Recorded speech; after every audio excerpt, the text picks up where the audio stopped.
Hey detailers, podcast sponsor Joe here from Order Fiber Australia. As pro detailers, we are all about using the highest quality products for our customers when it comes to compounds, chemicals, and ceramic coatings. But what about microfiber? Are you using cheap towels that get used once and then tossed into the bin? You need to try out our amazing Order Fiber range of microfiber. Seriously, it is the best stuff going around. Use our exclusive podcast code 15DDUP and get 15% off when you purchase any of our premium Korean or Chinese made microfiber. We have a wide range of products that are tailor-made to last a long haul, so you get the best value for money and your customers will appreciate it. Go to orderfiber.com.au or find us on Instagram to make your purchase and check out our range. Now back to the podcast.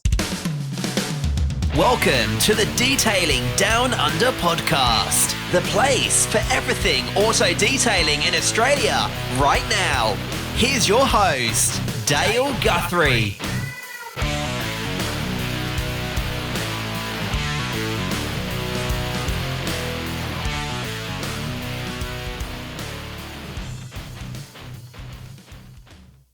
G'day and welcome to the Detailing Down Under podcast. I'm your host, Dale Guthrie. So we're back again.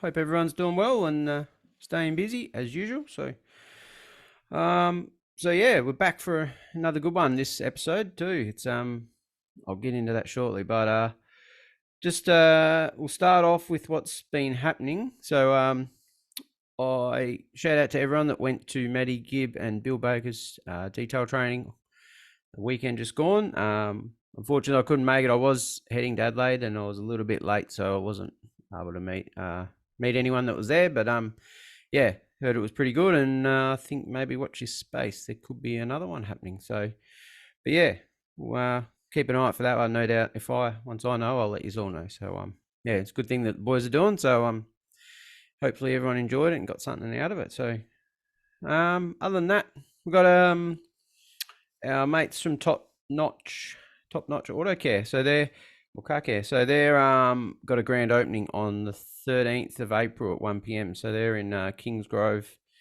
in New South Wales. So yeah, they've got an opening of their new shop, which is very good looking shop too. So it's done really well. So if you're in the area and got some time, maybe drop by and say hello. So good work there from Top Notch. And also this weekend, the 23rd of March, I did mention in the last episode, I think, or the one before. Yeah, Cam from Hustling Auto Detailing in Tatura, he's got his big day, open day this weekend as well. So if you're around that area in Victoria, swing by and he gets a fair turnout for that one. So a lot of trophies and it's good charity raffle as well. So an auction. So all the best for Cam for that one. So not much else really from me. But this episode, so I wanted these guys. I've been chasing this brand for a while, and we touched base on it in the recording. So this was done last year in December. So yeah, might hear a few references, and yeah, we might mention we are recording in December at the time. So yeah, good time to drop it now. But yeah, this is BigBoi Australia, so BigBoi products. So I think most details know who they are with their blowers, pressure washers, extractors. So they've got a lot of products out now. And of all people, the owner, Danny, and Mark, the CEO, jumped on. So I was pretty blown away. I wasn't too sure what Danny's role was, and he goes, "I'm the owner," and I'm like, "Holy hell!" So it was pretty cool to chat to him, and you'll notice straight up he's super passionate about his products and stuff. So I was loving it.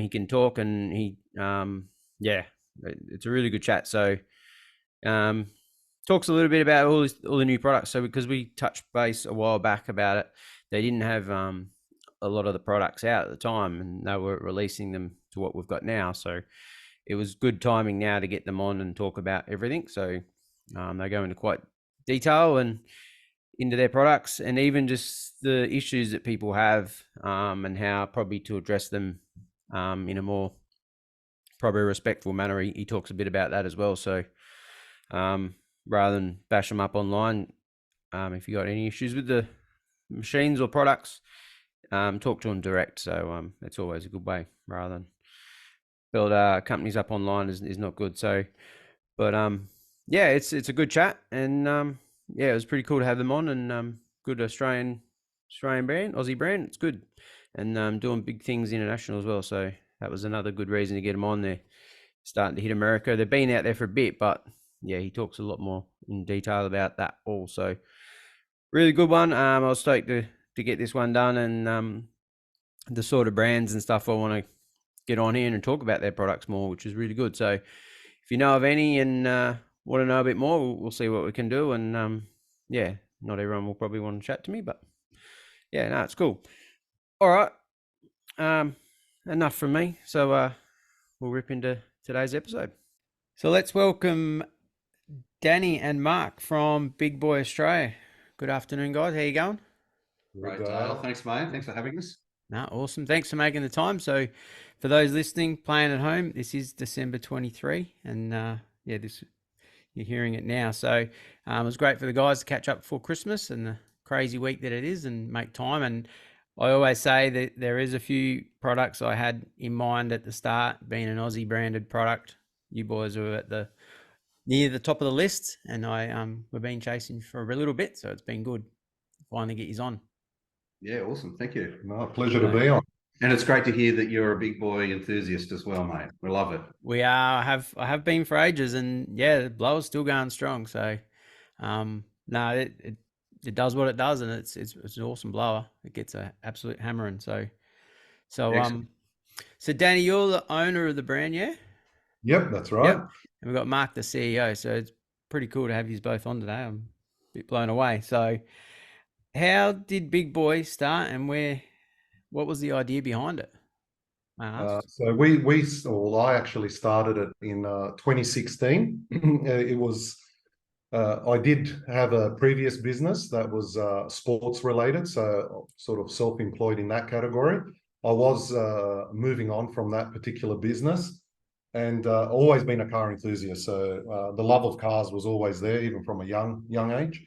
Bought my first VW Golf R, and I thought that it was the best thing ever. But every time I washed it, I would mar, scratch the paintwork. So just having always that business mind and having a lot of contacts in China from my previous role and business, I started sort of looking at the web to see what better way we could drive a vehicle. And look, to be honest, there wasn't really much out there at that time. There was only the American company that was extremely expensive at that time. And after analyzing, looking and whatnot, reached out to our contacts, got a couple of samples across, started testing them, and I remember doing it in the backyard, and my wife was looking at me and shaking her head and going like, "Man, you've got to be joking, right? Who the hell's going to do this?" And I go, "No, look, I honestly, genuinely think that this could work. Just a bit of education, and it's fun, and like washing the car is usually a little bit painful, but I really enjoy getting to the drying side of things because I have fun with this stuff, right?" And look, was it a perfect product? No, it wasn't at the time. So we went back and forwards with the factory. And look, with me, if my wife says it's not a good thing, it's money in the bank, right? So I knew from day one, when she said you're a lunatic, that this was really going to work. So we persisted back and forwards, and speaking to the factory, and having an eye in marketing, and building products from scratch from my previous role. So we can take anything from nothing, do the whole marketing. So I do all the packaging, bring it to life. So really design, develop, market, and sell the product. So we started with the Blower Pro. That was our first product back then. And I remember, our first order being like 50 units, and I thought I was going to go broke trying to fund that, right? And, getting them in and not knowing how I'm going to sell these things, but I believed in what we were building, right? Because there was nothing like it in the market, and especially at an affordable price point. And we feel like we achieved that, even though we started with the most expensive product. But then we then quickly realized that there was a market for it. We started online first, like anyone else probably would have with their business. And then we went from the Pro, and then I could see that, you know, some people's feedback was it's still a little bit expensive. So we brought in the Mini, and then having those two products really established the brand for what it was. It was more than just, you know, a random drying product, I guess. It was more of a brand now and a little bit of a story that we were telling. And then, yeah, we started getting resellers contacting us, which was, you know, something we haven't really experienced at that early stage of BigBoi. So, yeah, they started reaching out. We started selling that. And then from there, we started getting international inquiries. And UK was one of our first countries to jump on board. And I'll never forget, I think their first order was 11,000 US, and I thought, like, I won the lotto, right? And, you know, I was already planning how I was going to retire and whatnot, and that. But yeah, look, and then it just went really quickly, right? We exploded very quick. From UK, we went into the US, and then, you know, into Europe, and then more people here. Then Repco contacted us along the chain, and we went into them, and then Supercheap, and you know, now we're discussing with other mass retailers. So real quickly, within 7 years, we've gone from concept to idea to product to range, and then really being the best at what we do in that drying category.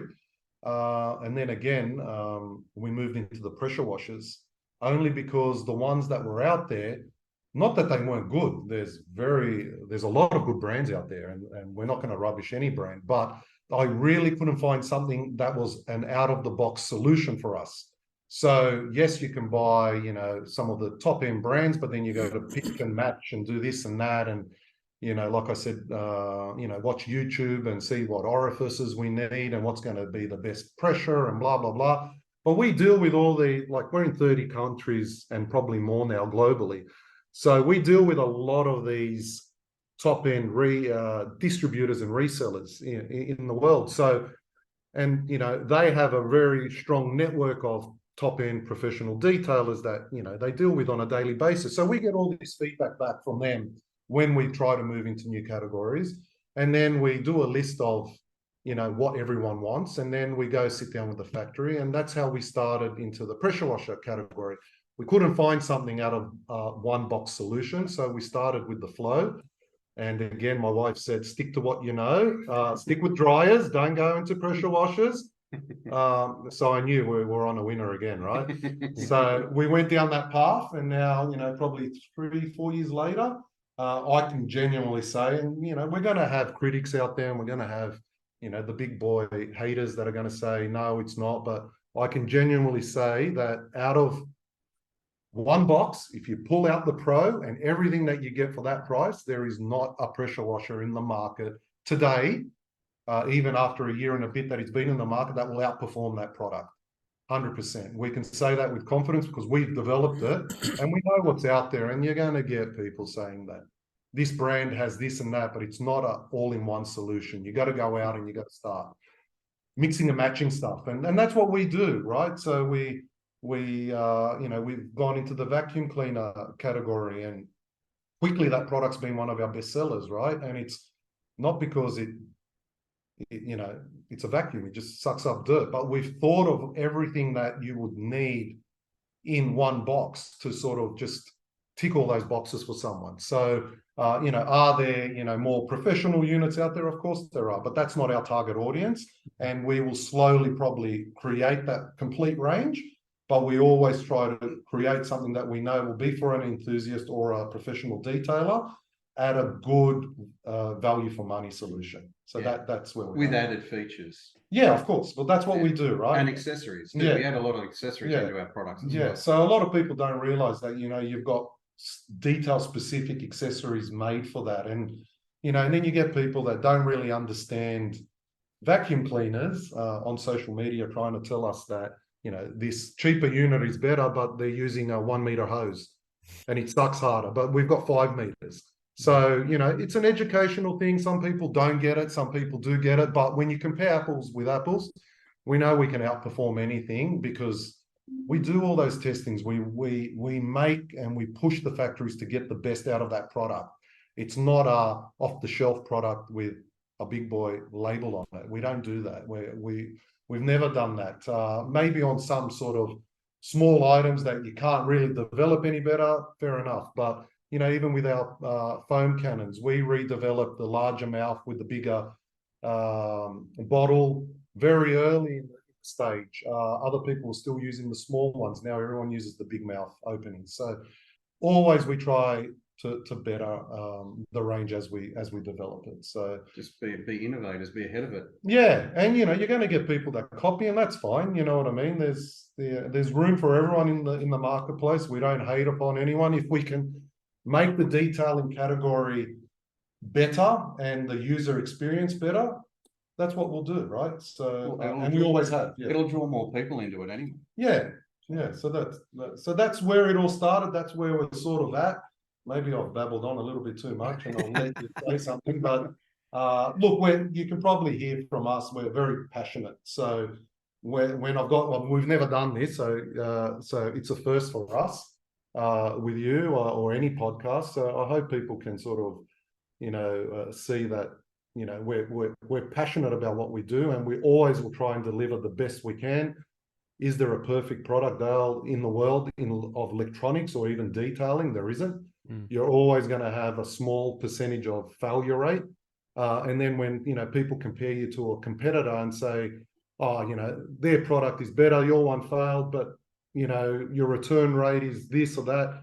When you sell 10 products and you have 1% return rate, you're going to have very little headaches, right? But when you sell thousands, and even if you have the same return rate, you're going to have a little bit more upset customers along the way. So as long as people understand it's not that when you're selling more volume, and we will outsell any of our competitors in Australia with any specific detailing product in this category by far. Dryers, no one will come close to what we move, only because of the network we have and the resellers and retailers that we have on board. And the range. And the range, right? So so ours is a lot stronger than anyone else's, but even if that small percentage stays that, it's always going to be larger than what our competitors are. So but yeah, so that's where we're at. Fire away any other questions. Hopefully I've answered it. I'll probably answered it 5 times over. We're almost finished. Well, that's it. Where did the name come from? All right, so I'm not compensating for anything. Okay, so most people think that that it's something to do with that. But look, when we were looking at sort of the category, I always thought of like when you have a top-end vehicle, or like it's like a big boy toy, right? So Big Boy stuck in my mind, and I thought, well, look, it's a catchy name. It does sort of. Yeah, it's a brand name that you can sort of go down any path and it will probably work, right? And a lot of people think when we call banks or any third party company, they probably think we sell sex toys, right? So we get that all the time. But like we decided to drop the Y and put it with the I, so it all flowed a lot nicer. And that's honestly where it came. It was more like Big Boy Toys. So when you're an adult and you're still playing with cars and that's sort of what I had in mind for the brand.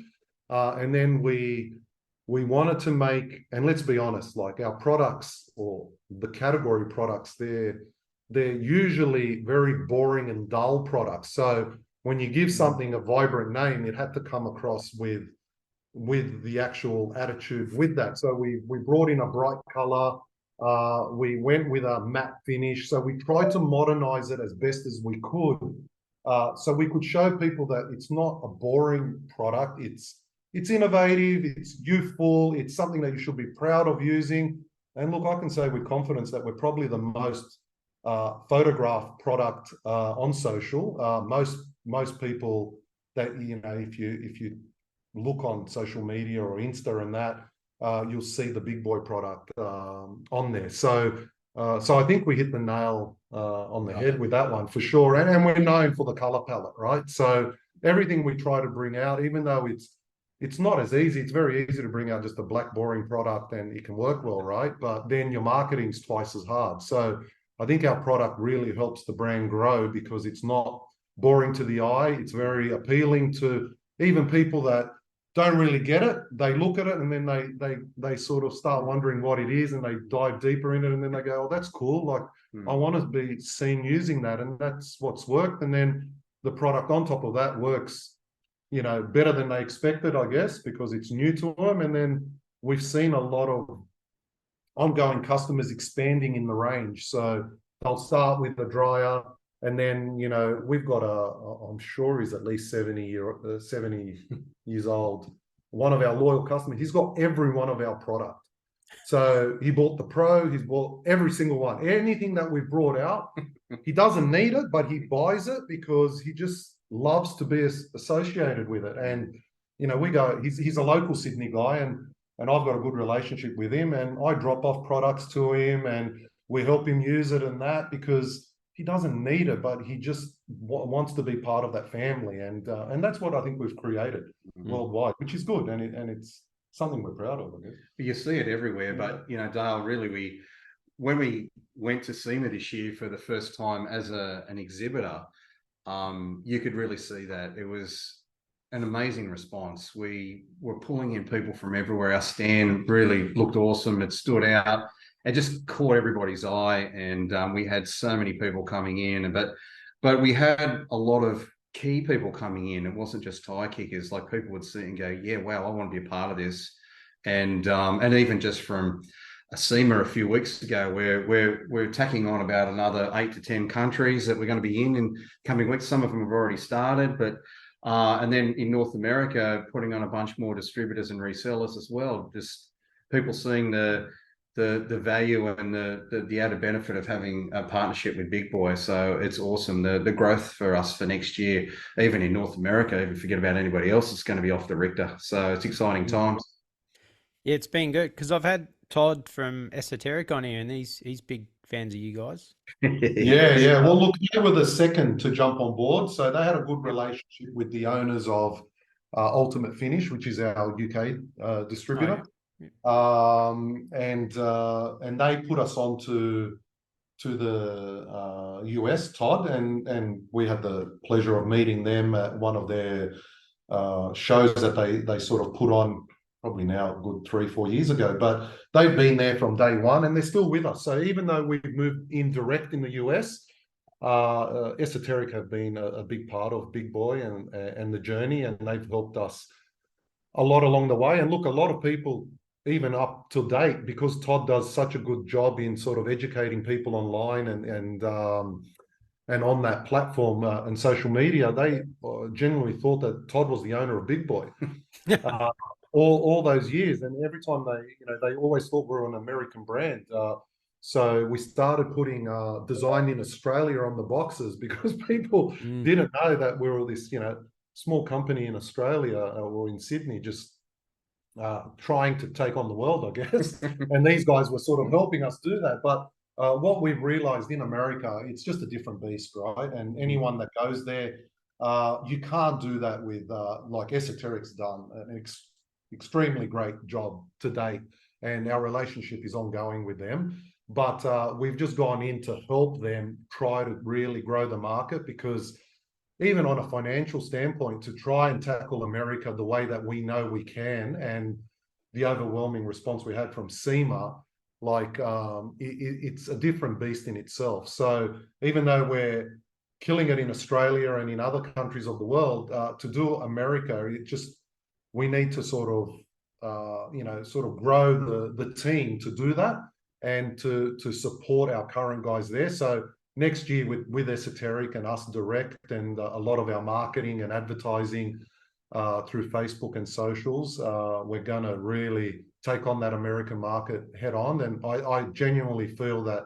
BigBoi by the end of next year will be a very big player in that field.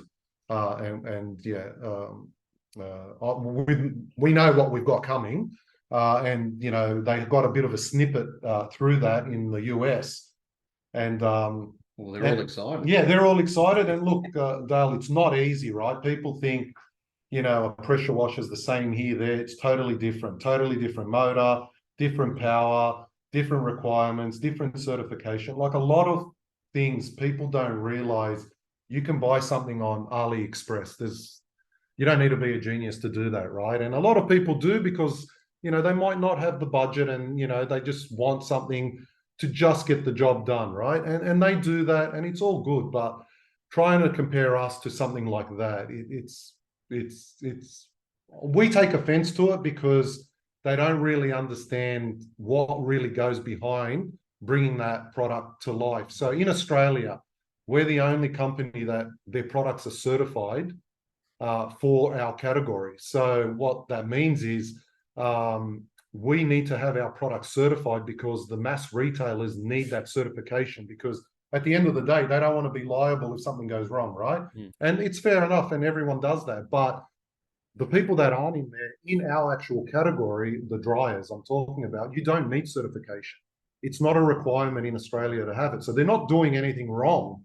But what that means is there's a grey space between what we bring in and what they bring in. So where we need to meet requirements to meet the 240 requirements in Australia and that, we have to cap our performance because the product is certified and it wouldn't pass certification. So what that means is, even though our dryers have 1600 watt motors, it doesn't necessarily mean that that's what the unit is outputting. It's capped at 2400 watts because that is our limitation for certification.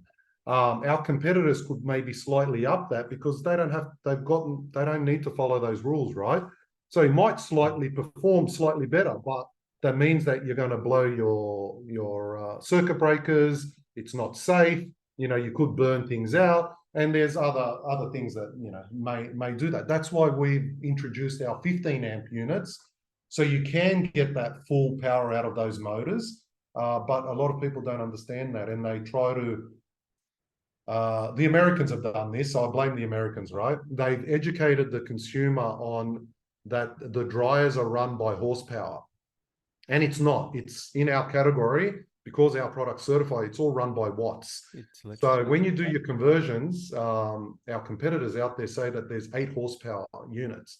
They're not 8 horsepower because they can't get that, right? So if you quickly just jump on Google and you try to convert watts to horsepower, they can't do what they're saying. But in marketing, there's that fine line of truth and not truth, right? So, they've convince these people that it's 8 horsepower, but it doesn't. You can't do that.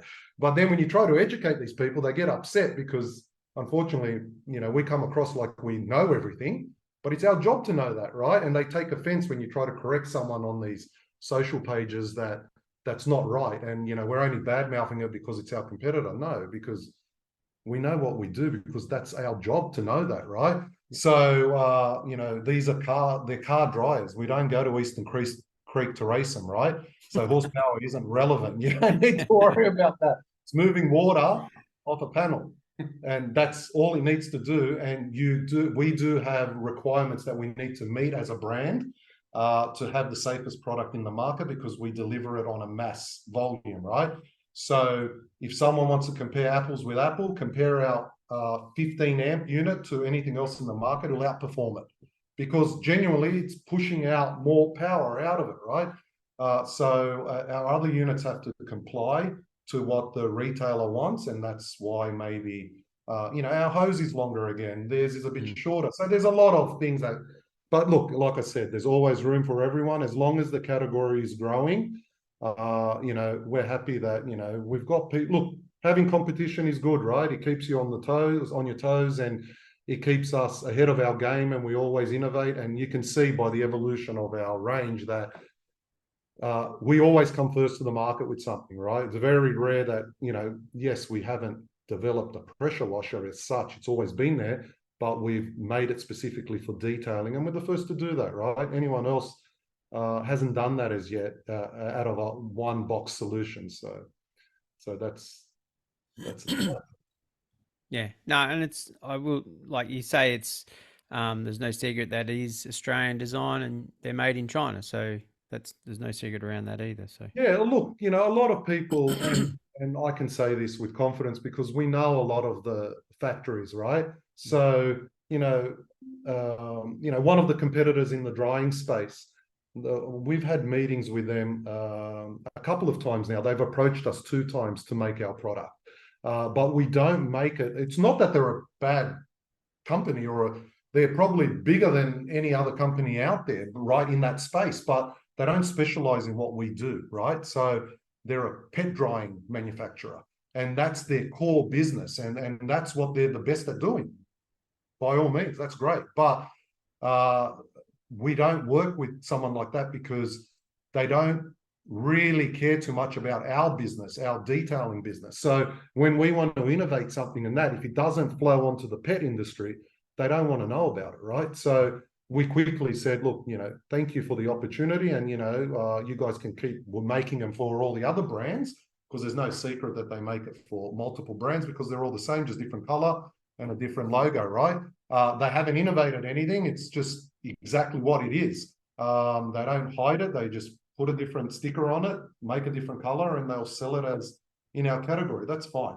But we don't work with factories like that because of what we mentioned. We work with factories that believe in what we want to do, and that anything that we bring out has to have our twist in it. It needs to meet our requirements. It needs to meet our strict guidelines. It's made in China, but there's a lot of good products made in China. The Apple phone's made in China. You know what I mean? No one's not buying that because it's made in China. If you have strict guidelines in place with it, and our development team and engineering team that we have here that overlooks everything that we want to bring out, and if they stick to that, there's nothing wrong with it, right? It's just, we can make it in Australia, there's no problem, but when it's 3 times the cost, the general consumer in Australia is not going to want to pay that, right?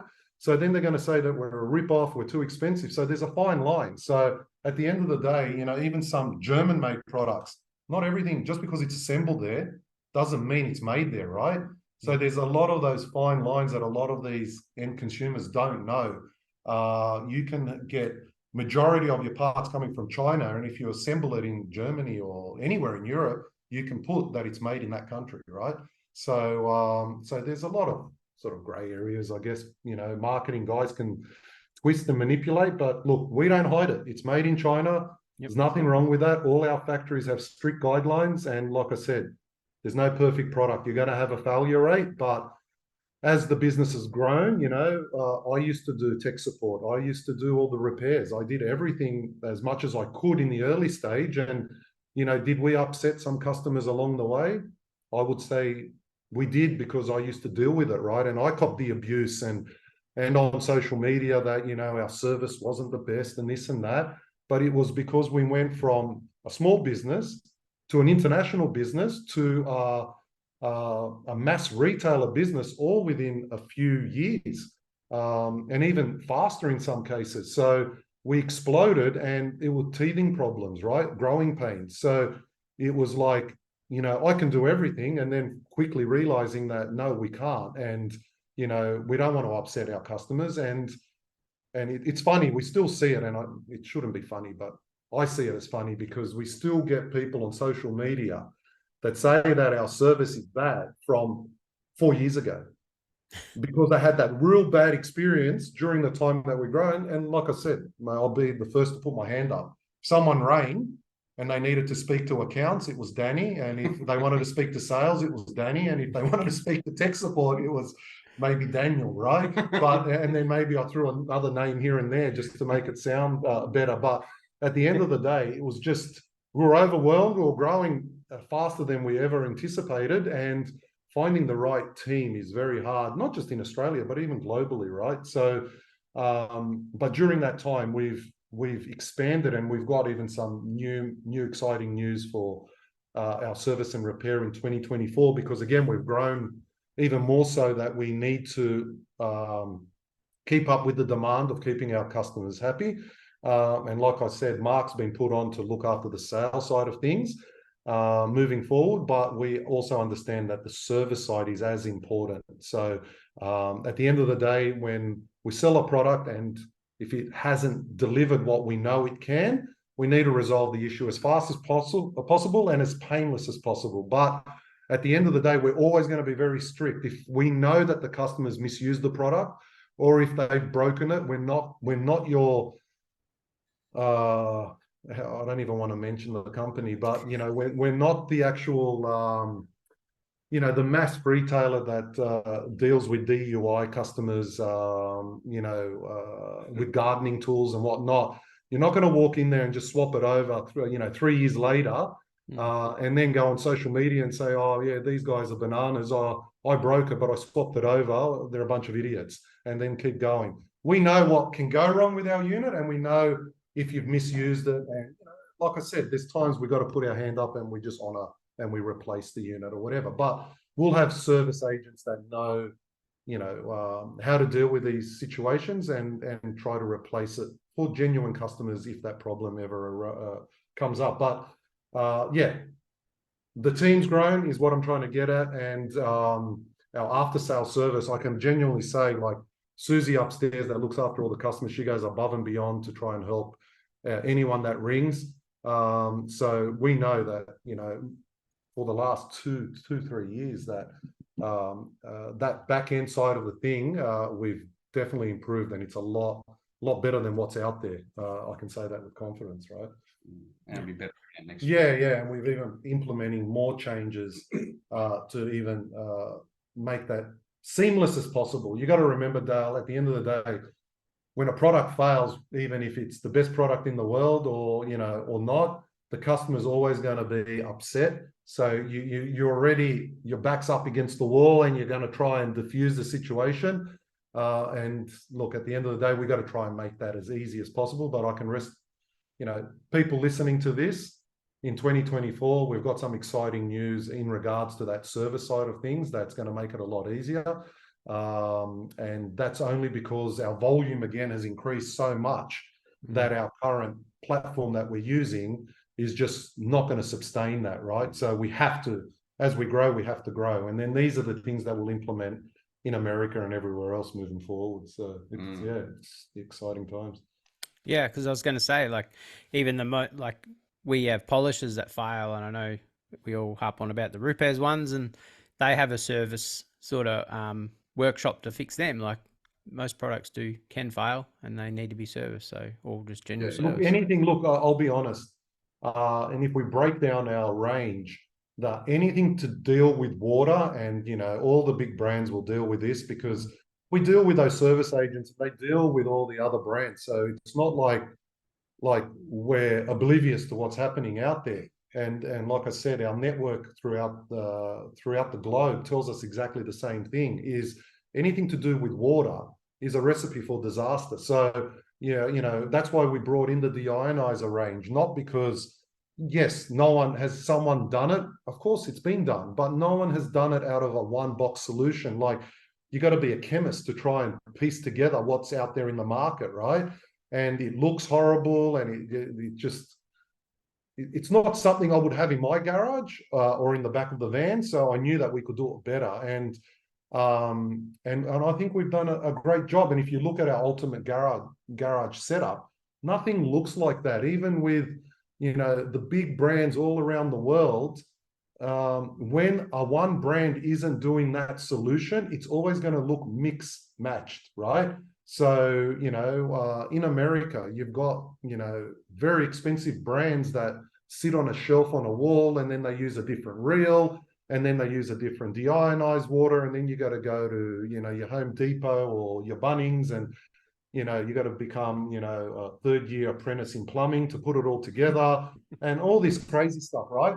And at the end, what do you get? You get the overall solution that works, but doesn't look nice, right? And it's nothing against the brands that are there. It's just they specialize in that one part, and that's it. Where we're slowly becoming a one brand solution. And you're going to get your haters that don't like that, but we know that majority of the customers really want that. And we see that, right? We get customers posting all the time. We want that ultimate garage setup because, one, it looks like one brand has thought of everything, which we comfortably can say we probably have, right? It looks like for just a consumer, if you're just a the general person or even a car enthusiast, it looks like that you can have a full professional setup in Yeah. your own house. And also So at, it's awesome. at an affordable price point, right? Yeah. So, you That's know, right. Well, we're pretty much half the price of everybody else, right? Yeah. If you do that setup, and even in the US, we'd be about a third of the price. Yeah, and that's what we got. So, and look, like even something as simple as a hose reel, right? Everyone does them for pressure washers. It's not anything new, but we've created our own wall mount and hose reel in one. So it just looks nice and neat, right? And then you put the deionizer underneath, you can plumb it all up, and the bypass valve's already all done. We've done all the hard work. You don't need to do anything with that. You know, we've listened to the factories and our customers, and we've used a carbon filter on the front to try and prolong the deionized filter on the rear.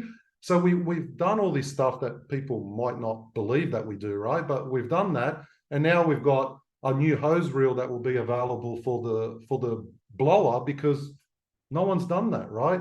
And it's I'm not, waiting for that.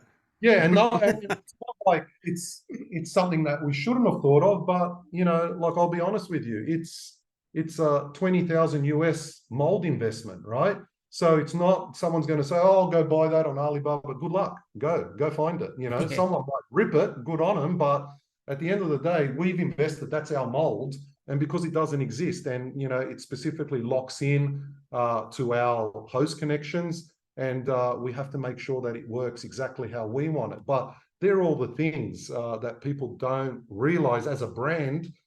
There's all these hidden costs, like certification is not cheap, right? We spend thousands, you know, I'll probably say close to 100,000 US in certification globally to have our products as safe as they can be in regulation to the countries that we sell it in. You know, other guys probably don't do that, right? I know they don't do it because when I asked, when they wanted to make it, we had to pay for it. So they didn't have it. So this is what customers don't realize. When you're buying on AliExpress and that, they don't have the requirements to do that, because if something goes wrong, okay, your product's failed, you didn't spend a lot and it's blown up, good luck trying to get through them for them to honor warranty, right? So you just tend to wear it and say, well, I gave it a go and it is what it is. But with us, we have warranty that we need to stand by, and you know, we're big about safety, so we have to make sure that our products meet those requirements, and it costs us a lot of money, and we have to recoup that, right? And we still do that in a way where our products are still affordable. You know, we could easily go into the US, double our price, and I still think we'll genuinely be very competitive in the market to what's there, but we're not, because at the end of the day, we're happy where we're positioning it to what we're delivering to the end consumer. And I know the specs that we're doing, and it's going to outperform a lot of top end brands there, right? So we're going to shake up the industry in the pressure washer game 100%. Even with the new one coming out, we've spent hundreds and thousands in molds to get that product ready for the world, right? So you know, when someone sees the product and they're going to say, "Oh, you know, they've just slipped the name," it's far from it. Like, there's a lot that goes in the back end that these guys don't realize, and hopefully this just gives them a bit of an insight of, you know, what it really takes to get a brand out there on a global market. It's not like we're just good at what we do here in Australia. It's on a global scale, and you know what? Our following and our brand perception on the global market is stronger than Australia, even though the Australian market is good for us. But I'm a big part of all the social pages, right? And I see what we get, what people put on there, and that. And look, at the end of the day, people's got their right to say whatever they like, and it's freedom of speech, right? And they can do that. But man, honestly, some people shouldn't be allowed on any social platform, right? They're just, it's not there to cane a brand, not just our brand. We get it, you know, another, you know, couple of other Aussie brands cop it, international brands cop it.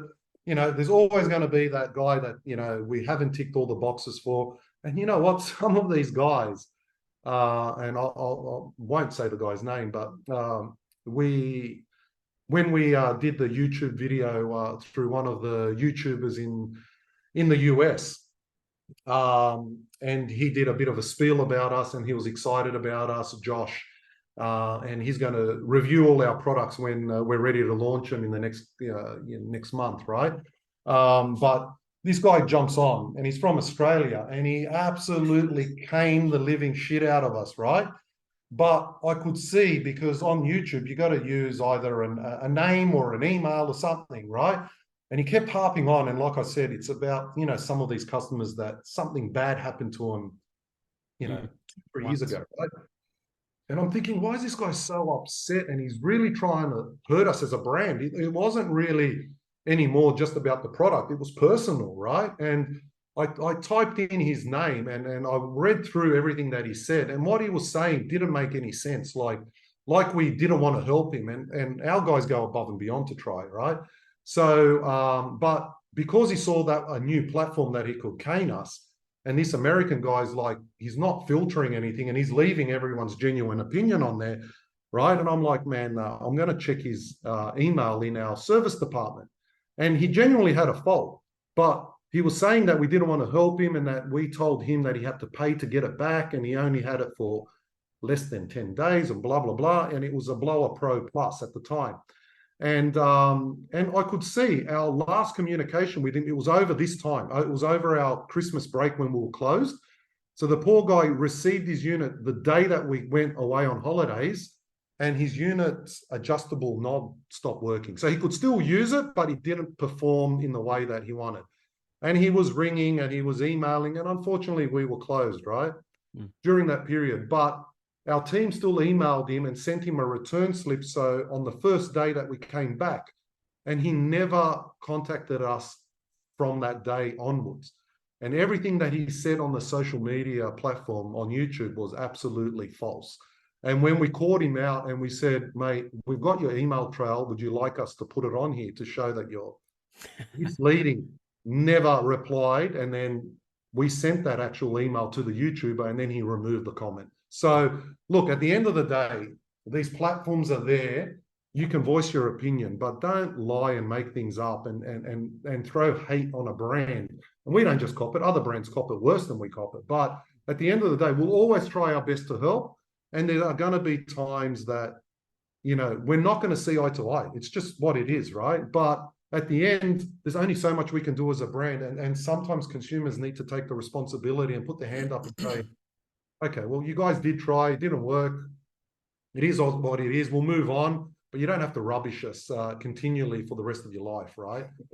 So that's what I wanted to sort of get at. And then a lot of these social platforms, the mediators don't do their job. They don't sort of mediate it. They let it like for a all-in-one frenzy. And then, when you're there on a social site and you can't go on there as a brand because they don't allow brands on there, and you have to do it on a personal level so everyone knows who you are in that. And then they try to, and then you get DMs after that you're an idiot. How can you say that to me? This and that. That's not what those sites are about. Genuinely, a lot of these sites, customers go on for, they just want to know, is the product good for what he's going to use it? And then he just opens up this scan and then, 90% say, perfect, 10% say, mate, never buy it, don't, this, that, worst people in the world. And then the poor consumer has just got really nothing out of it, right? So he's just gone on there and he's just more confused than when he originally went on there. And then he probably just goes out of the actual group and goes somewhere else, right? So look, it's a shame that it doesn't get moderated correctly and that brands aren't allowed to defend themselves, I guess, or at least answer the questions properly on there without disclosing who they are, right? Because at the end of the day, my personal name and affiliation to the brand shouldn't need to be on there. I'm answering as BigBoi, right? Not as an individual. So, but anyway, we're not going to change that, right? But it's good to have a bit of a voice in your platform to explain to genuine customers that, if they do go on there and you do get a bit of mixed opinion, like you can call us and ask us directly. And we won't give you a biased opinion. We'll tell you genuinely what the product will do. And, we'll never rubbish anyone else's brand. We'll do direct comparisons and then it's up to them to decide, right? And that's the best thing that we can do. Well, you just have to help make sure that it makes the cut. Dale could just chop that piece out. Yeah. Nah, not happening. And look, a lot of these people don't realize, right? Like, since we're talking about social, and it may be not something that you wanted to talk about, but like, you know, we see our competitors' products get advertised all the time, and there is not once that I've gone on there, and I could get other people to do it for us on our behalf to rubbish the brand, right? But what for? Like at the end of the day, they've got every right to go in front of the same consumer, but don't go and like even one of our competitors, right? They go on their website, they've got a comparison to our product on there. Like we've asked them a couple of times to remove it. They don't, right? They won't answer our calls. They won't do it. And there is no reason to have a comparison. And if you are, do a fair one. And all the specifications on our brand are absolutely wrong, right? So they're actually misleading consumers with what's on their website. And all we're telling them is, you don't need to do that. Sell your own brand to your customer. And at the end of the day, if a customer wants to buy mine, I can rubbish all of them quite comfortably. And, you know, it can be a battle of dollars and we can just advertise and rubbish everyone. But what's the point? Like, we're not about that. At the end of the day, if someone wants to buy our competitors and they like that experience that they're getting from them, mate, all for it. Hopefully, in the next product, you'll buy one of ours, right? But at the end of the day, we're not going to rubbish anyone else's brand. We could, and I could do it quite comfortably, but we're not about that. At the end, everyone's got a right to be in this category, and hopefully it grows. And like Mark said, in mass retail, powered car care didn't exist until we came in.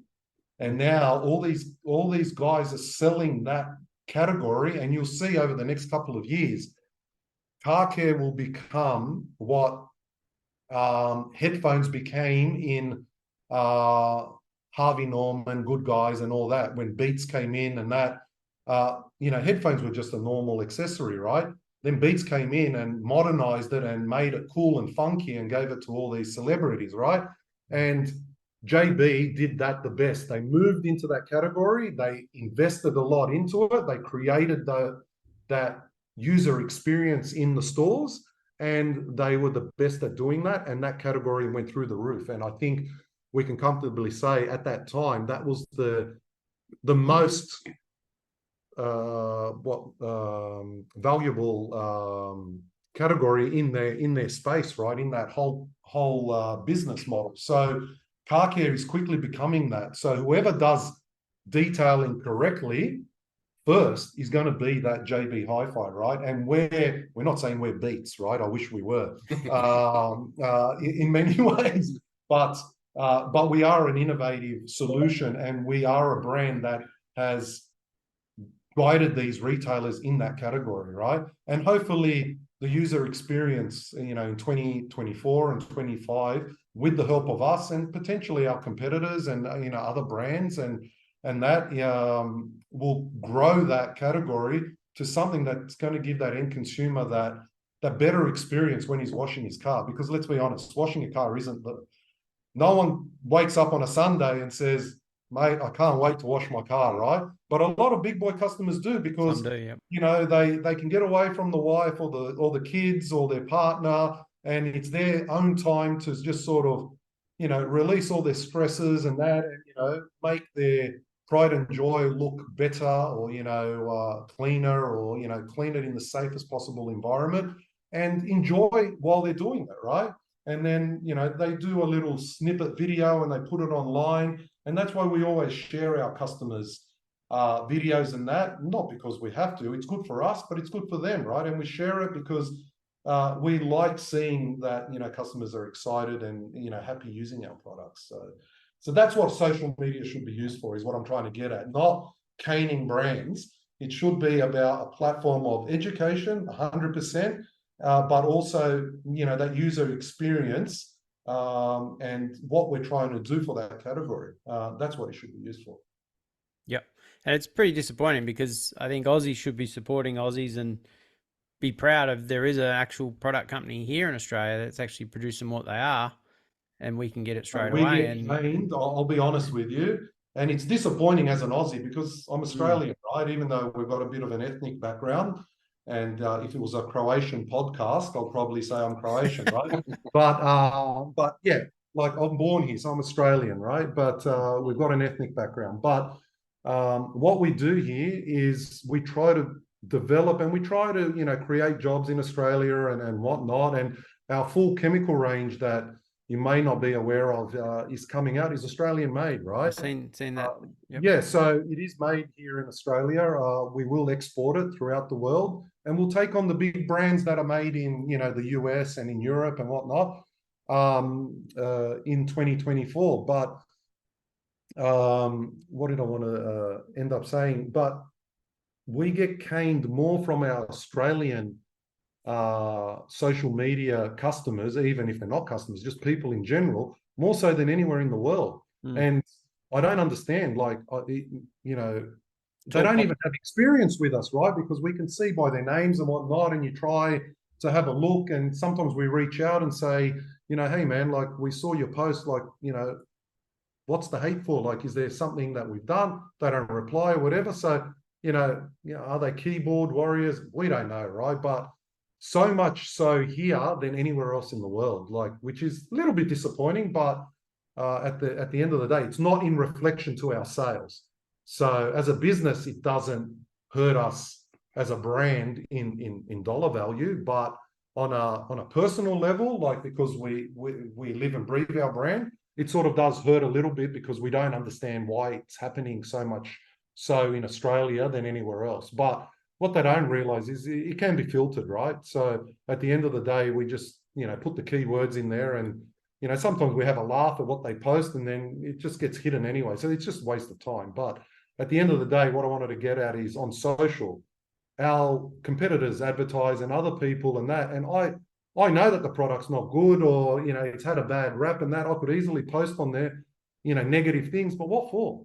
It's not going to achieve anything. And, the moderator of that brand is just going to hide the comment or delete it anyway. So, what do they get? They posted at 2:00, so they've had 4 hours of you beauty, look what I've done to this brand, and then it gets deleted anyway, or they get blocked or banned anyway. So it's just stupid. But, hopefully they realize that, we have the ability to do that, not only us as a brand, but all other brands.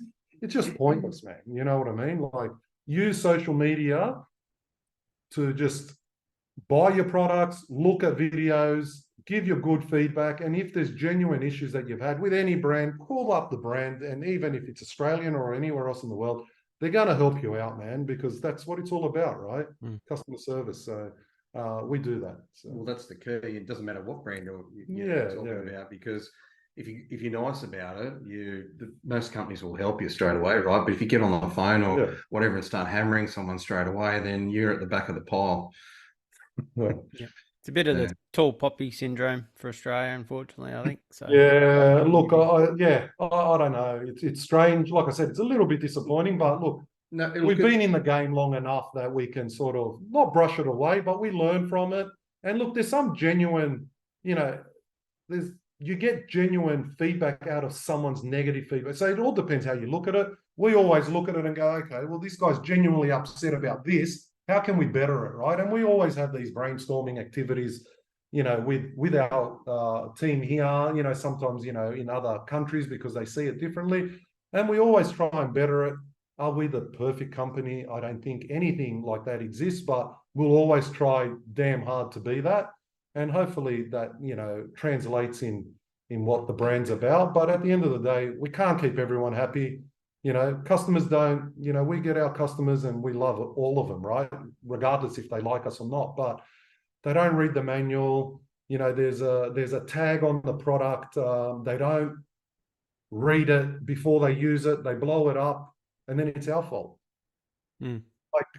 What more can we do, man? I can't pack someone in the box to go out and read it for you. You know what I mean? But at the end of the day, it's not just us. Every brand experiences that. So what do we learn out of that? How can we make something even more easier for the end consumer to not make these mistakes? And sometimes, now we're adding a warning sticker over the power button on our Washer Pro because I'm not sure if you've had experience with the Washer Pro, but we transport it with oil in it. So when you get it out of the box, you don't need to do anything with it apart from one small thing. Remove the transport cap that is red and that has a warning label on it with a breather cap to screw that onto the product before you use it. So we've done that on the unit, and it's in the manual.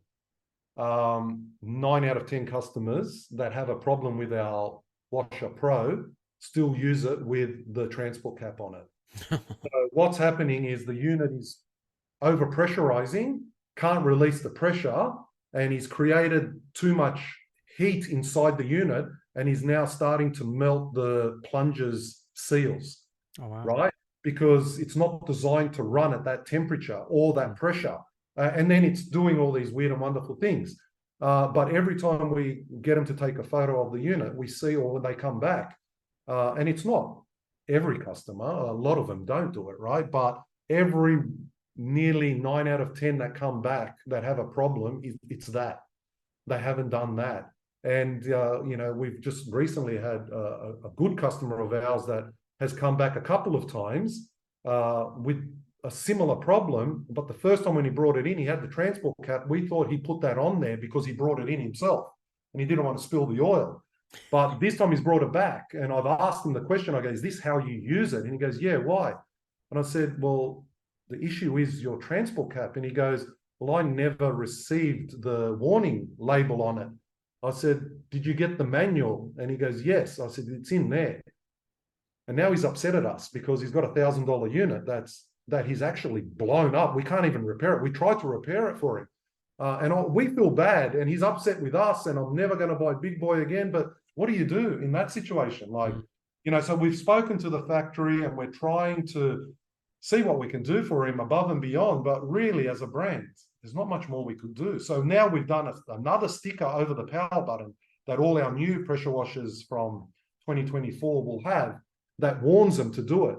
So there's 3 warnings on it, and I guarantee you it's still going to happen.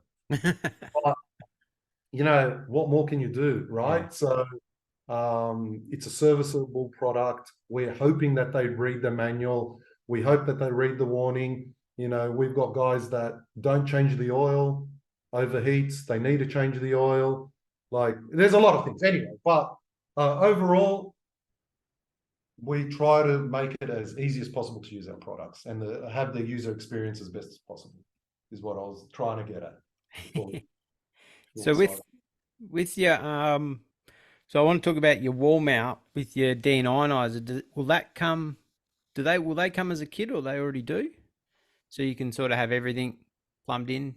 Yeah. So the deionizer, if you buy it, it's a sort of 2-in-1 solution. You can buy a wheelbase, and the actual deionizer's head, where you mount the actual tanks into, that is already designed to be screwed onto the wall or onto the actual wheelbase. Yep. So you can do one or the other, right? Yep.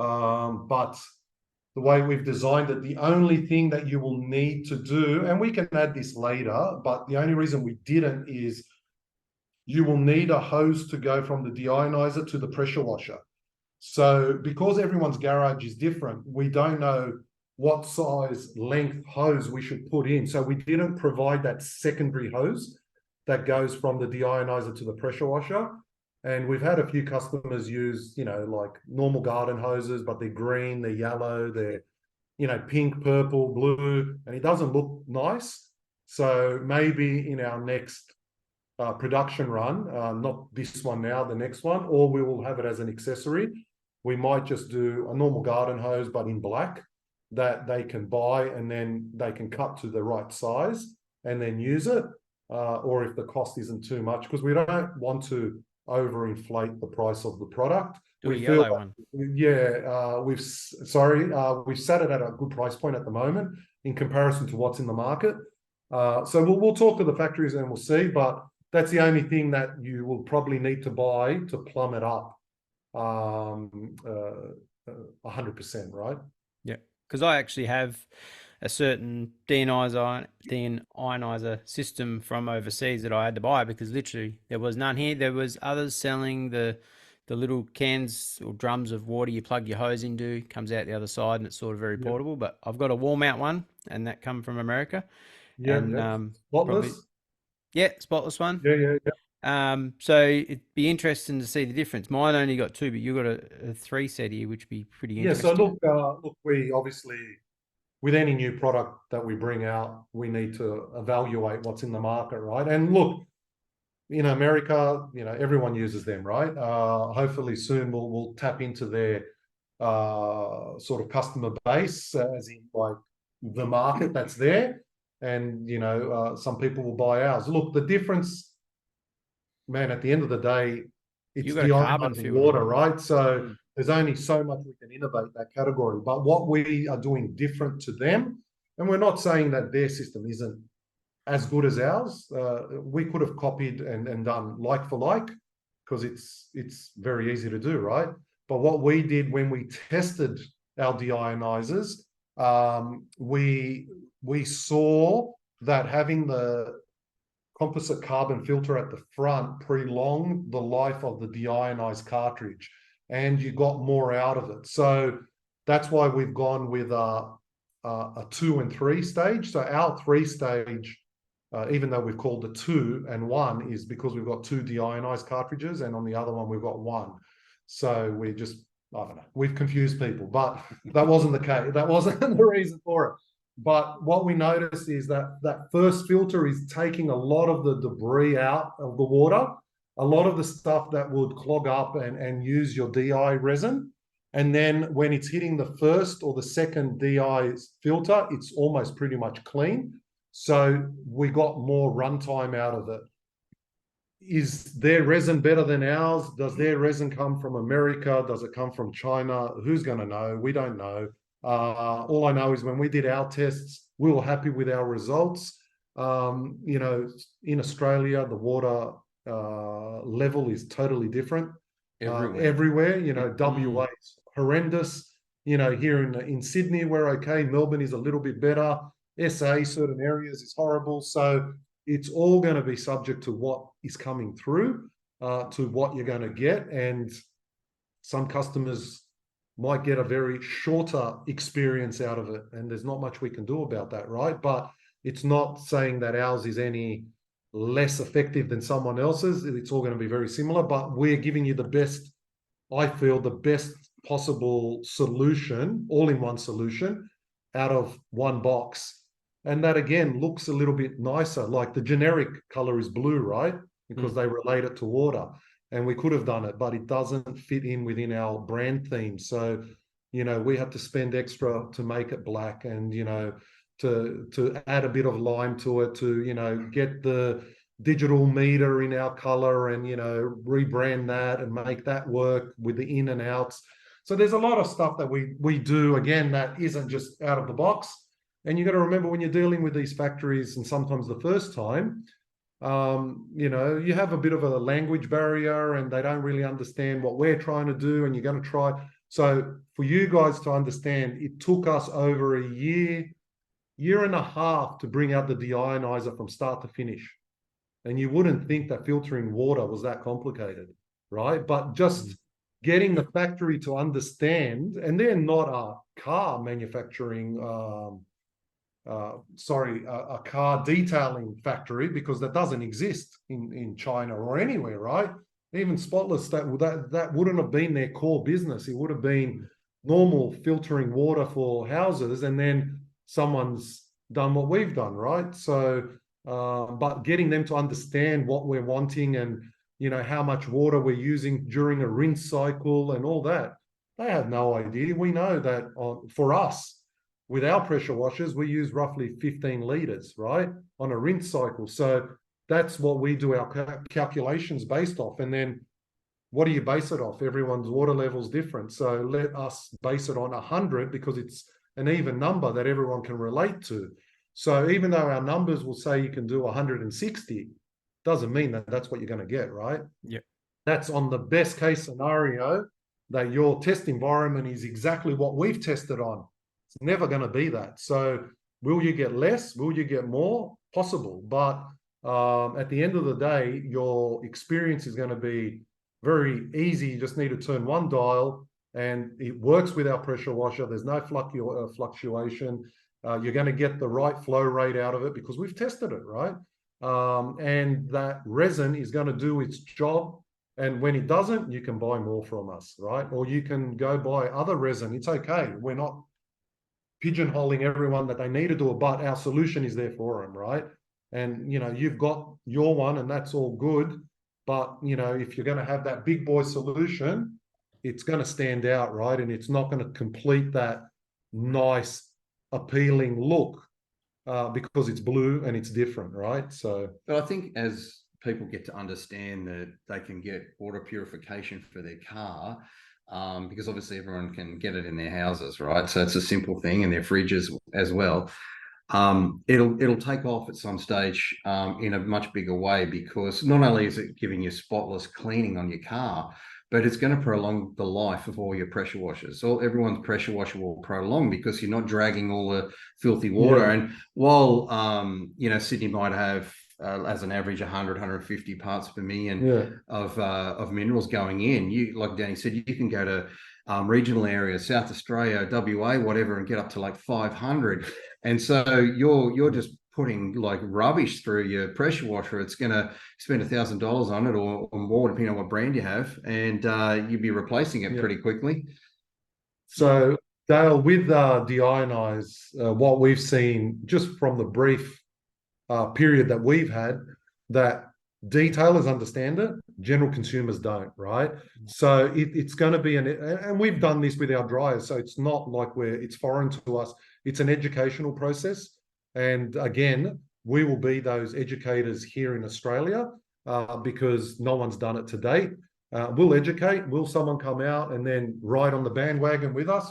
It's okay. But we need to educate, and consumers need to understand the benefits. One is to prolong your pressure washer, but also the worst thing is not everyone has a 5-car garage where they can wash their car in the shade. So a lot of our customers, like it or not, even though it's a bad thing, is to wash your car outside, right? Because you don't want water spotting, you don't want your soap drying and that. But at the end of the day, it's not realistic. So what we tell our customers is try and do it in the morning or afternoon when the sun isn't at its harshest. But at the end of the day, when you're drying your car, a lot of people, you know, think that our dryers are designed to dry the car in 3 seconds. That's not what they're designed to do. And a lot of people, oh, my Shami's faster or my leaf blower's faster. It's not. What you got to remember is it's a specific tool that's designed to minimize the paint damage during the drying process. It's not a race. Again, we're not going to Eastern Creek, and it's not whose blower's faster down the quarter mile. But what we're trying to achieve is to dry your car in the safest possible way. And a leaf blower isn't that. Will we have a leaf blower solution? We will, and it's here, and we'll be selling it shortly. But we didn't bring that in because it's better than our dryers. It's not. It's a solution that if someone wants to move large volume of water fast, then use this. And we've specifically designed it for detailing. And what I mean by that is it's the motor itself. We've redesigned the propellers to try and get the best run cycle on the battery, because you're limited to battery operations on that. And also the air volume coming out. We, again, spent a lot of money on molds on different size openings of the actual nozzle, the short nozzle, to get the best performance out of that unit. So when they're going to say you can go buy a leaf blower from Bunnings you can, right? But is that going to outperform us? No, it won't. If you want to convince yourself it will because you want to, good on you. That's okay. You were never going to be our customer, right? But we're going to deliver a product that we know we built for that purpose. Is it better than our proper dryers? No. Moving bulk water? Yes. Finesse drying? Our dryers will always outperform any leaf blower anywhere in the world. But if you're a mobile detailer and you want to get the most water out in the fastest possible way, and the car is coated, use a leaf style blower, no problem, or our charged unit. You can use it, but you're still going to have water trapped in the hard to reach areas that you're going to either need our proper dryer, because it's more of a precision drying tool, right? And that's the only reason we brought it in, is not complicate things, it's because we do have customers that just want to move bulk water, and they might go with a microfiber towel and dab those certain areas that drip a lot, right? So that's why we've entered it into our range, and it's a product that, you know, clearly there's a want for, right? So we'll produce it. It's not like we're not able to do it. Of course we are, and that's what we've done, and we feel that it's probably the best that the market's got. You know, people are going to compare us to other brands and say that there's a better, and, you know, they then can go and mow the grass with the same battery. That's okay. You can do that. There's no problem. We don't care. You're never going to buy our product. So that's okay. But for our customer and our target audience, they now have a proper detailing solution. And if they want to use it, they can. And if they don't, we have our dryers that are the best in the world that they can buy and they can use it. And again, we'll still innovate. We've got other products that we're working on. Like I said, that will probably come out in the next year or so. That will again evolve and better.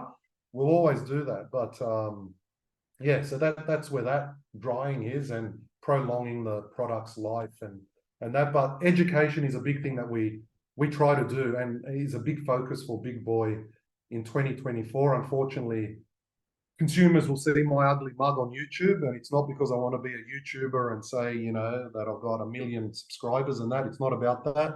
It's about educating people that really want to understand why we're bringing these products out and the best way to use it, right? And we've set up our office for that. We've invested into, you know, another car that's a little bit more supercar-ish, only because, you know, we deal with a global market, and our HSV targets our Australian consumers, but people overseas don't know what this car is, right? So we've got a product that can be a little bit more on the eye. So they go, oh, wow, you know, it's an AMG GDR, you know, that's a nice car. What's this guy babbling on about? And then they might understand what we're engaging the consumer by visual appeal before we start educating. So that's a big thing. So next year for us is a lot about me educating the general consumer, the guy that knows everything and he's going to go on social media and say, you know, you don't know what you're talking about. Good on you, you know, the no problem. We'll take that on board. And what I say might not be always 100% right, but that's what we believe, and that's what we're going to put across. And, you know, if someone corrects us and we say something wrong, you know, we'll take that on board. Just try and do it in the nicest way possible. All we're trying to do is educate the car enthusiast, or the guy that might not be, you know, is just that weekend warrior that just wants to look good at while he's drying or washing his car in the safest possible way. And just let's educate them along the way. And our retailers will help us do that anyway, right? And then, you know, our competitors will benefit also from it, right? So, and they can. That's okay. The market's big enough for everyone. Bloody oath. How'd you go at SEMA? Was that good? Been first time? Look, we go every year, right? And everyone goes, oh, you're so lucky you go to SEMA every year. You know, you must get drunk and gamble and that. Yeah, it's not that I don't drink. It's just that you don't have time to drink, right? And gambling is not really what we're about. So, or me anyway, or Mark this time, we didn't really have time, but we did sort of exhibit once, maybe 3 years ago, jointly with another brand that we were co-distributing in Australia when we were sort of doing BigBoi and other brands at the same time. And then we quickly saw that we didn't have time for that, and we just moved full on BigBoi. But this time, you know, and look, it's a big investment, right? It's people think going to SEMA's, there's reason why smaller brands aren't there, and it's not because they don't want to be. It's very expensive, right? And you know, SEMA's the biggest car show in the world. And if someone told me 7 years ago that your brand is going to be there and exhibiting, and the feedback that you're going to get is that you've changed the way people wash and clean their car in such a small period of time, it's overwhelming, right? And like, it's something that we're extremely proud of. Not just me as, man, I'm just an average guy that's a car enthusiast, right? And loves working on his car and having a clean car. Maybe a bit of OCD kicks in and stuff like that. But the feedback that we got, and that's why we're ramping up a lot in 2024, is we can see how much growth potential we have in the US and how much brand equity we've grown in such a small period of time. Only with, like, America has only seen a small part of our range. And it's only because we were focusing on the rest of the world so much in Australia that something had to give, right? And Esoteric was doing such a good job with the dryers that we didn't have time to explore, because anything for the US is a lot harder to develop. So any product, anything that is electronic driven is totally different. So even our blowers, they only get, I'll probably say, with 50% of the power, right? So it's not because the product can't deliver it, it's because of their power output, right? And again, we're certified, we have to be. And it's an ongoing certification cost, which kills us every year, but people don't realize that. But if you buy on, I'm not sure, I don't want to say something that's not correct. Maybe someone can correct us, right? If you give them the opportunity. But I'm pretty sure if you don't do a certain volume and you sell on Amazon and that in the US, that you might not need proper certification. I might be wrong, and if I am, I apologize, but that's my understanding anyway. But because we sell at volume, you need to be certified, so all our products are, but they're at whatever the US max specifications are, and that's nowhere near. Europe is our strongest, so they get a little bit more out of our motors and our setup. Australia is next, and then US is last, right? So for the US, because it's always been the too hard basket, we've left it aside with the pressure washers because the factories couldn't do it, right? And, you know, all these guys that are in that market, mate, hats off to them, and they've done extremely well.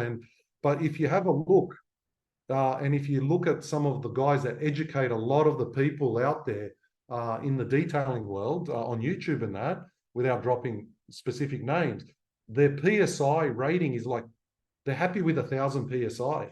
Here in Australia, the guy wants 4,000 PSI, right? Because, I don't know, he wants to rip the clear coat off his car. I don't know what he wants. So we got to try and educate people that that's not what cleans your car, right? So in detailing, it's a specific mix. And you might get people that say, we don't know what we're talking about, but we do, right? So what we've done is PSI from 1,000 to 1,500 is, depending on your flow rate, is the safest combination that we could deliver that will do a detailing job to the safest possible way and the most efficient way. So we cap our Pro at 1,450 PSI at the nozzle, but the water flow rate is what cleans the car. The PSI is the aid. So that is not the main cleaning force. Where your Bill and Bob in Australia, they've been drummed in their heads by the big brands that PSI is what you need, right? But go put your hand in front of one of the big major names, and I didn't tell you to do this, but do it in a safe manner, do it as far away as possible first, and move closely, and you'll feel that it's almost going to rip your skin off. So if it's doing that to your hand, what do you think it's doing to your ceramic coating that you've spent $2,000 on, or your clear coat, or whatever protection you've got on there, right? It's going to agitate, and you're sandblasting your car, technically, right, with water. So what we do, we're the opposite. We bring down our PSI, and we try to get as much water flowing out of it as possible. Ours is a 10 amp solution. So there is no 10 amp unit out there, and people are going to say there isn't, because we've tested it, right? That will deliver more water flow rate at the PSI out of the box. So your big brands will do it, but that's at 15 amp, right? If we do 15 amp, we'll outperform them again, right? So there isn't, and you can get our Pro and comfortably put it within 30 centimeters in front, and you're not going to feel anything. You're just going to feel a lot of water pushing your hand away. And that's what's going to give you that safe clean and the most efficient clean. But in Australia, we can get to 1500, right? PSI and more, because the power allows us to do it. In the States, you're pushing 1100 max. And then your water flow determines on the pump, right? And the power that you can produce. So you can't even get the flow rate that we get here. And that's the education side. And, you know, the guys in the US have done a great job educating car enthusiasts that this is the way to do it. In Australia, no one's done that. So the guys here are, you know, sold on the concept of being educated by the big brands that don't build their products for detailing. They're an all-in-one solution, right? And then they're going to tell me that brand's better than this because on the box it says it delivers that. Man, they don't know what they're talking about, but we got to say it in the nicest possible way. But at the end of the day, what you get from us, it's made for detailing. And in the US, that's the hard thing. It's taken us over a year and a half of development to get it right. And that's why now we're entering into the market. And the other brands should be worried because we know what we're doing and we're good at what we do. And we'll get our brand in front of everyone. And our solution will be the nicest solution for the dollars that America's ever seen. I can guarantee that. And that was the feedback we got from SEMA was, wow, I can get that for that. I'm buying it. Put us on the list. Put us on the list. And Mark's been in touch with all those customers and they're all waiting. And I'm very confident when we launch in the US in the next month that we're going to sell out before the products even land. Yeah.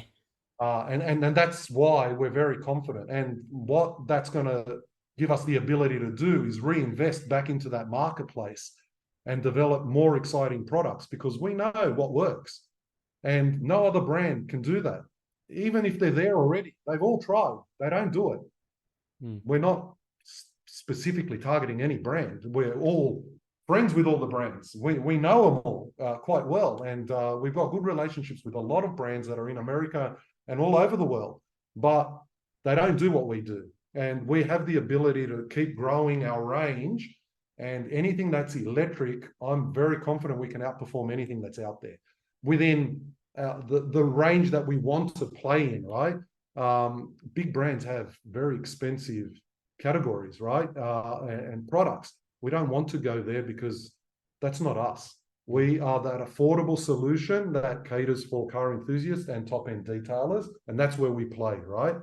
They want to play higher than that or lower than that, they can, but that's not our platform where we sort of expand our brand. So US is going to be very good, man. And I think with that, because we'll be focusing on that, it will help the rest of the world out because the brand will just grow even more.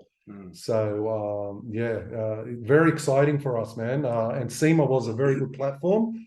And like I said, overwhelming for us, an Aussie brand to go there and to get that feedback. And then, you know, like even, you know, guys from other countries specifically coming on their days off to want to get distribution agreements up for their countries because they know of the brand in Europe and they haven't been able to get it. Like it's phenomenal, right? And even Mark has been with us with a short period of time, even though I've known him for a longer period.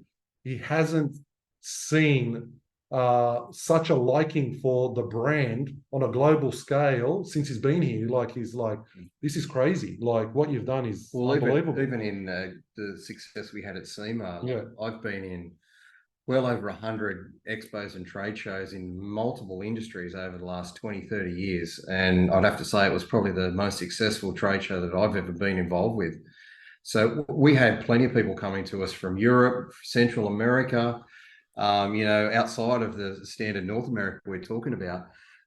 They came and saw us. A lot of people lined up meetings with us before we even got there, and others, you know, came and saw us while we were there. But we even had the situation where we had 2 different companies come to us from Thailand, and they've said, you guys are huge in Thailand. They both said the same thing, completely different countries. And so what are you talking about? We don't even sell in Thailand. They go, your brand is everywhere in Thailand, like just the marketing for it. We want your brand. We want to distribute it. That's how crazy it was. It's like somehow all that marketing and through the social side of it gets into Thailand, and they reckon it's huge, but the product actually isn't even sold there.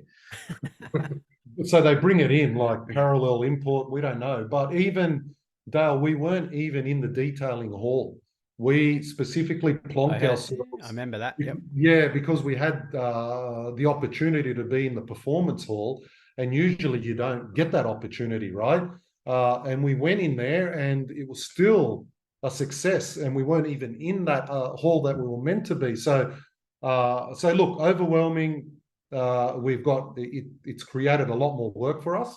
So you know that's probably the downside over this period, but very challenging and exciting times like in 2024. A lot of new products. I know you're probably going to want to go through that quickly. So we do have a lot of new products that we've been working on in the background that we're going to launch here and in the US and Europe.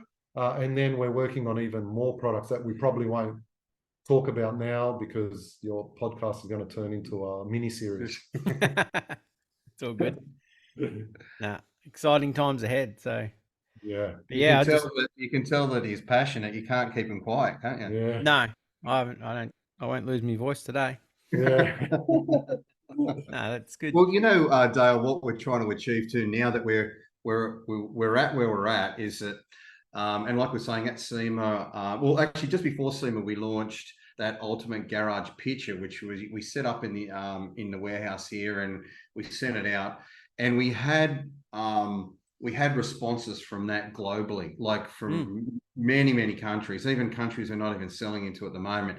People coming back to saying, "Where is this? I want to buy the whole lot." And that's what's happening. Like every day here, even on our direct sales, we're getting people just buy the whole package. Now that can vary from different products, but to have that whole solution of the pressure washer with the wall bracket and reel and everything, and have the blower on the wall and the deionizer and the Sucker Pro vacuum, all of that, and some extra accessories and hoses, whatever you want.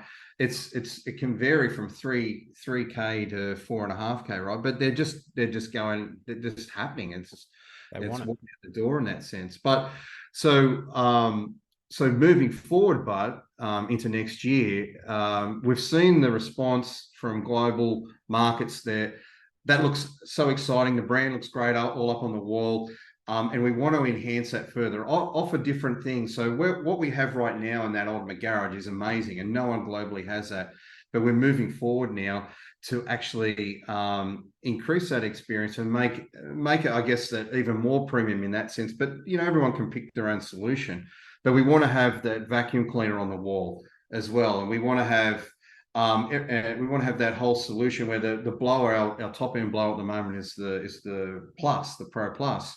We're going to go into a wall solution, fixed wall solution with that as well. So we'll have that blower and that vacuum cleaner on the wall. So we'll have a solution where that ultimate garage on the top end will be an entire wall solution, which everyone's that we've spoken to about is actually absolutely loved, because there's a lot of people out there that just want to have that fixed wall solution. They don't want to have to be carrying stuff around or moving around the garage, moving around their detailing shop, wherever it may be.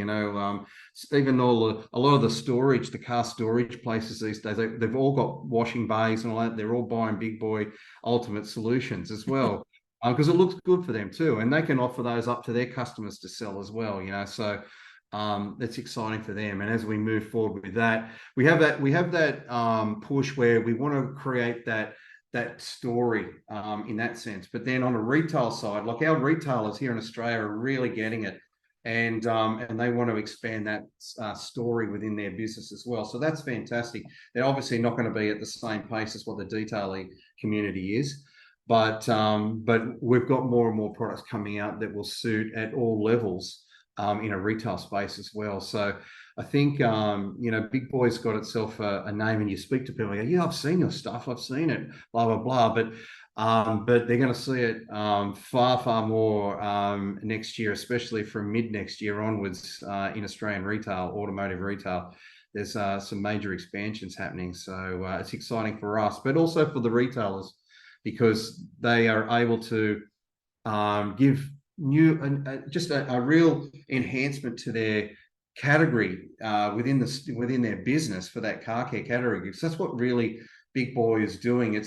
it's creating a new buzz for them and for their customers. So they have, car enthusiasts that go in there, but they have the everyday guy that goes in there and buys his oil filter because he changes it himself or whatever. But so their target market is a little bit different to ours. It crosses across, different boundaries. But it's going to make BigBoi and this whole electrical car care solution a lot more mainstream in the next couple of years as well. What we're offering and what's going to come out next year, especially in the next 6 to 12 months. So that ultimate wall mount system, will that be just because it's not on your website? Will that be just as a whole complete package you can just buy? It will be, Yeah, It will be. But we're going to make it so that it's a solution that people can mix and match a little bit. They don't have to buy exactly what we tell them. So we'll have half a dozen different solutions that will suit different people's needs, right? So that's where it will be at, and we'll start at a certain level and move it all the way to the top. So but from our perspective, Danny's done an amazing job at growing this brand, and he's done that because the quality is there as well, right? The quality has to be there with the product.